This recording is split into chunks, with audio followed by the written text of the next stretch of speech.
E no roteiro Cores desta semana vamos visitar o Museu de Tabaco da Maia, um espaço museológico que preserva a herança da indústria tabaqueira, mas também promove atividades ligadas ao mundo da agricultura e às próprias tradições da Maia. A Solange Vieira foi visitar o Museu de Tabaco da Maia, que reabriu em 2019, e conhecer a história deste museu, que no ano passado reuniu perto de 3.000 visitantes. Desde 2009 que a antiga fábrica de tabaco na Maia está transformada num museu e nós vamos ter direito a uma visita guiada com a Susana Tiago. Olá, Susana, muito boa tarde. Olá, boa tarde.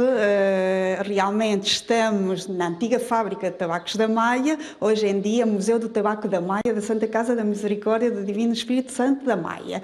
Este espaço onde nos encontramos era o antigo refeitório da fábrica de tabacos da Maia e nós podemos ver isso porque ainda conseguimos manter os lavatórios e a fonte onde as senhoras também bebiam água e lavavam as suas mãos. A fábrica de tabacos da Maia foi uma fábrica que começou a laborar em 1871. Em 71 começou a laborar só com um pequeno espaço. A partir e ao longo dos anos a fábrica foi evoluindo, foi se desenvolvendo e apareceram o resto dos edifícios que nós também vamos ter a oportunidade de visitar. Em 1988 a fábrica fecha e é comprada pelas duas fábricas que existem em Ponta Delgada, a Fábrica de Tabaco Estrela e a Fábrica de Tabacos Miquelenses. Em 2004, a Santa Casa da Misericórdia do Divino Espírito Santo da Maia, através de um projeto comunitário, compra as instalações da fábrica e começa o processo de musealização e de museografia e recuperação dos edifícios da antiga Fábrica de Tabacos da Maia. Por isso, agora vamos ver o resto dos edifícios, nomeadamente a parte da secagem do tabaco e a parte também da prensagem, da pesagem e, finalmente, a parte das máquinas que ainda se encontram algumas neste espaço. Susana, aqui no exterior da recepção podemos ver algumas marcas de tabaco que fabricavam aqui na fábrica. Sim, nós podemos ver nestas janelas as marcas que eram produzidas aqui na antiga fábrica de tabacos da Maia. Todas elas foram produzidas, hoje em dia nenhuma delas já existe. Temos aqui várias marcas como a Ilha Verde, Giro, Benfica, Aviador, Safira e temos aqui o 075. O 075 tem uma história muito engraçada que eu vou contar. O 075 foi lançado ao mercado, foram os cigarros que foram lançados ao mercado após o 25 de abril de 1974. Para os donos da fábrica, o ano de 75 foi um zero à esquerda. Porquê? Porque a partir do ano de 74 tiveram que implementar medidas a favor dos trabalhadores. E para os donos isso foi algo negativo. Aliás, foi a partir desta altura que a fábrica supostamente iria entrar em declínio e decadência. Daí terem lançado, para marcar esta data, terem lançado ao mercado os cigarros 075.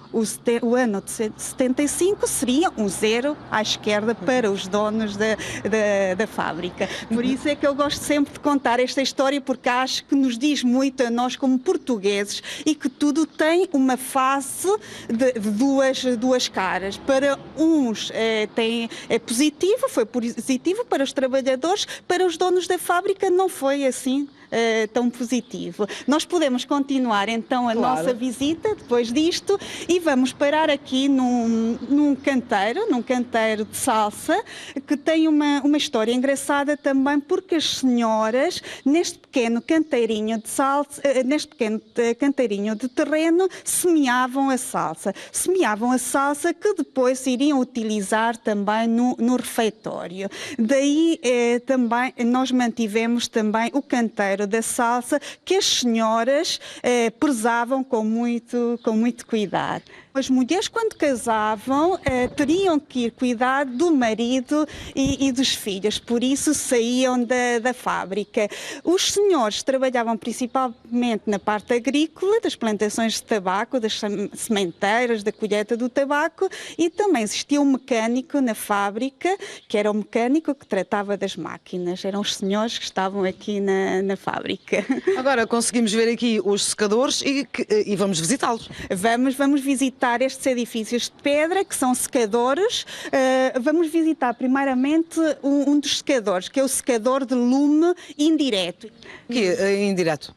Porque é indireto, nós vamos ver isso, mas neste secador secava-se o tabaco de melhor qualidade, que na altura tinha o nome de tabaco Gold. Este tabaco, quando se colhia, colhia-se por folhas já, e colhia-se por folhas primeira qualidade, segunda qualidade, terceira qualidade. Esse tabaco depois vinha para este secador, acendiam-se os fornos que estão aqui no exterior, existe um sistema de tubos no interior que libertava o ar quente e era através do ar quente que se secava o tabaco que estava pendurado numas estruturas de madeira que nós vamos ver a seguir.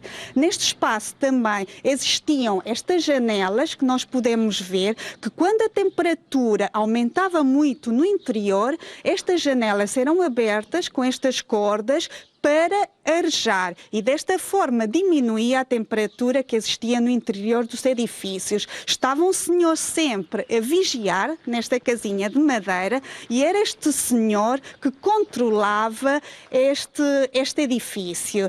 Na altura que nos contaram esta história, era o senhor Silvino, que estava aqui neste edifício e que nos contou esta história que nós todos hoje vamos ter a oportunidade de ver. Por isso, vamos entrar, se calhar, no interior do edifício e vamos então ver como é que se distribuíam os tubos no interior e o tabaco, como é que se encontra pendurado no interior do edifício. Podemos ver que o tabaco já está separado por folhas também. Na altura que a fábrica elaborava, existia tabaco até lá em cima. Hoje em dia só vemos uma pequena amostra para mostrar como é que era o processo de secagem. Temos aqui também os tubos. Era através destes tubos que secava o tabaco, libertava-se o ar quente vai subindo e vai secando o tabaco que se encontra pendurado nestas estruturas de madeira. Podemos ver aqui também dois termómetros que são iguais, mas que tinham funções diferentes. O senhor que me contava esta história contava-me que um dos termómetros servia realmente para medir a temperatura, o outro servia para medir a umidade. E como colocava-se água neste recipiente e através da evaporação da água e da temperatura que se atingia, o senhor conseguia saber empiricamente a umidade que existia aqui nesta zona. Porque para fazer um bom cigarro, o mais importante era existir uma boa secagem de tabaco. Quando a umidade era pouca no espaço, o tabaco ficaria muito seco, partiria-se e não se conseguia trabalhar. Por isso, até muitas vezes colocavam água no chão do secador para criar mais umidade. Aqui já conseguimos encontrar uma fogueira dentro do secador. É isso mesmo. Aqui, como eu disse, a secagem é completamente diferente. Estamos então aqui no secador de lume direto e porquê que se diz secador de lume direto? Por isso mesmo, porque faziam-se as fogueiras no chão, estas fogueiras eram colocadas para secar o tabaco que se encontrava pendurado também nestas estruturas de madeira. Aqui nós podemos ver já a planta de tabaco toda, já não era necessário separar por folhas, normalmente era o tabaco Kentucky que se secava desta forma e o objetivo aqui era criar fumo. Inclusivamente colocava-se farelo nas fogueiras para criar esse fumo. O objetivo aqui era que este tabaco ficasse forte, ficasse escuro e de uma certa forma ficasse com aroma afumado. Era um tabaco de uma qualidade inferior e por isso também um tabaco muito mais barato. Depois do tabaco estar seco, o tabaco também tinha que ser armazenado, tinha que ser guardado para depois ser utilizado na fábrica ou ser vendido também para outras fábricas. Por isso podemos ver aqui a prensa também, a prensa de tabaco. Temos aqui uma prensa manual. Esta prensa manual era utilizada para fazer os faros de tabaco. Existiam dois senhores nesta prensa que prensavam o tabaco, abria a porta que está lateral e aí aparecia o fardo de tabaco que nós podemos ver ali desse lado também. Podemos ver então nesta sala os fardos já embalados e já armazenados também. Os fardos são marcados, como nós podemos ver também, são marcados com tinta de anil e com os moldes que nós podemos ver. E o que é que era marcado no fardo? No fardo é marcado o ano, neste caso 1964, a espécie de tabaco, neste caso Burley, o peso bruto, a tara e o líquido e o lote 55. Depois estes fardos eram utilizados na feitura dos cigarros. Nós vemos também aqui a prensa mecânica nós tivemos a oportunidade de ver a prensa manual e aqui neste espaço já vemos uma prensa mecânica que faz uns fardos muito mais perfeitos, muito mais compactos. As senhoras coziam todos os fardos à mão e era um processo bastante demorado e bastante cuidado, porque todos os fardos tinham que ser cozidos da mesma forma. O tabaco podia vir seco e podia vir verde e era pesado sempre neste espaço. Estava também sempre aqui alguém da fábrica que controlava a entrada do tabaco e que pesava também o tabaco e que entregava o recibo com os quilos, se o tabaco era verde, inchado, seco de primeira, seco de segunda, entregava o valor correspondente ao agricultor que trazia o tabaco até à fábrica. Temos também aqui a chamada tarimba, porque a fábrica, durante a época da secagem, estava aberta de dia e de noite. E então as pessoas às vezes tinham que descansar e descansavam nesta tarimba, onde os colchões eram de folheiro de milho, como antigamente quase todos os colchões eram aqui na zona. Susana, aqui nesta sala, a sala da fabricação, onde trabalhavam as mulheres.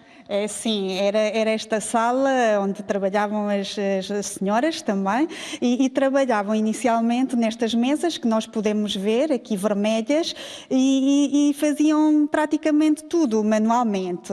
O primeiro cigarro a sair aqui da fábrica foi o São Luís de Rolo. Era desta forma vendido, era tipo um rebuçado e era desta forma que... Eram os maços de tabaco. Que este maço de tabaco, é isso mesmo, que este maço de tabaco era vendido. Inclusivamente, nós podemos ver nas mesas este orifício que todas as mesas têm, porque as senhoras tinham que trabalhar muito rapidamente e, quando acabavam de fazer este maço, colocavam o maço neste orifício e o maço caía diretamente na caixinha para ser posteriormente vendido.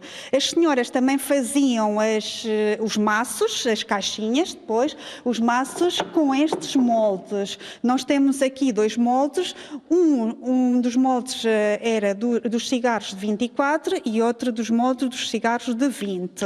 E as senhoras faziam manualmente as carteirinhas que depois também enchiam manualmente. Temos aqui também uma saboneteira antiga onde as senhoras colocavam os selos do tabaco. E este molde também era para fazer manualmente os volumes de tabaco. Era tudo feito muito manualmente, de uma forma muito artesanal, mas de uma forma muito sentida e muito querida. Susana, é certo que tínhamos muito mais para falar sobre o museu, mas queremos também saber das atividades que vocês realizam aqui no espaço. Sim, nós realizamos várias atividades no espaço.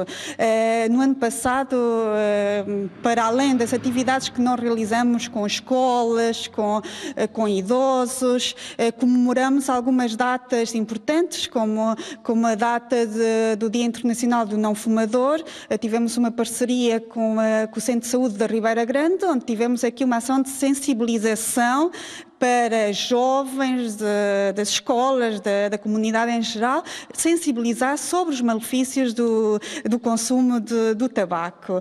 Também tivemos o Dia Municipal da Igualdade, onde tivemos aqui várias atividades para sensibilizar também a população sobre a importância da igualdade a todos os níveis, igualdade de oportunidades, pessoas com deficiência, igualdade na questão de género,